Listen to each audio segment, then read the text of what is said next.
1,300,000 ლარი ბათუმის ბულვარში ფილაქნის შესაცვლელად და მიწისქვეშა კომუნიკაციის მოსაწესრიგებლად იხარჯება. აღნიშნულ სამუშაოებს ბულვარის ადმინისტრაციის მიერ გამოცხადებულ ტენდერში გამარჯვებული 4 კომპანია განახორციელებს. დაწყებულია სასტუმრო ინტურისტიდან კოლონადებამდე არასრული მონაკვეთის გრანიტით. თეთრი კოლონადების ტერიტორიის კი მოზაიკით მოპირკეთება. სამუშაოებს ტენდერში გამარჯვებული კომპანია მონოლითი 2005 ასრულებს. ტენდერი გამოცხადებული, რომელშიც გაემარჯვა ჩვენმა კომპანიამ და აი გამარჯვებული კომპანია გამოვლინდა, გაფორმდა ხელშეკრულება და აი ამ ხელშეკრულების საფუძველზე ვაწარმოებთ ამ სამუშაოებს. ინტურისტის წინ მდებარე ალეიდან სვისერა პარკის შესასვლელამდე რეკონსტრუქციის სამუშაოები.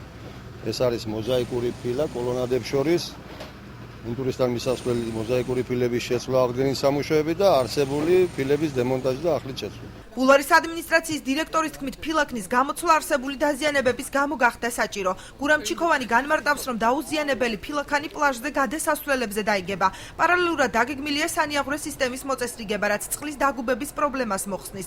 ადმინისტრაციის დირექტორის განმარტებით, სარეაბილიტაციო სამუშაოებისთვის ნებართვის აღება საჭიროდ არ ჩათვალა. ჩვენ დებულები თუ გვაქვს და ვალდებულება აქვს აღებული, რომ მოვლა პატრონობა განახორციელოთ ყველა იმ უძრავი ქონების და მემკვიდრეობის ძეგლების ბულვარის ტერიტორიაში შესაბამისად ჩვენ უბრალოდ სარეაბილიტაციო სამუშაოებს ვასრულებთ და პირვანდელ სახეს უბრუნებთ ყველა ისტორიულ ძეგლს.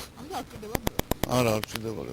საპირისპიროს აცხადებენ აჭარის კულტურული მემკვიდრეობის დაცვის სააგენტოში. იურისტის შეფასებით სამუშაოები უნებართვოდ დაიწყო. მომზადებულია გამაფრთხილებელი წერილი სამუშაოების დაუყოვნებლივ შეწყვეტასთან დაკავშირებით, რაც ბულვარის ადმინისტრაციას ხვალ გადაეგზავნება. ბულვარი წარმოადგენს კულტურული მემკვიდრეობის უძრავ ძეგლს და მასზე ჩასატარებელ ნებისმიერ სამუშაოს სჭირდება შესაბამისი ნებართვა. იქ მიმდინარეობს ნებართვის გარეშე სამუშაოები, რასთან დაკავშირებითაც სააგენტოს მიერ მომზადებული იქნა წერილობითი გაფრთხილება, რომელიც ხვალ ჩავარდება კანონიერ მოსარგებლეს.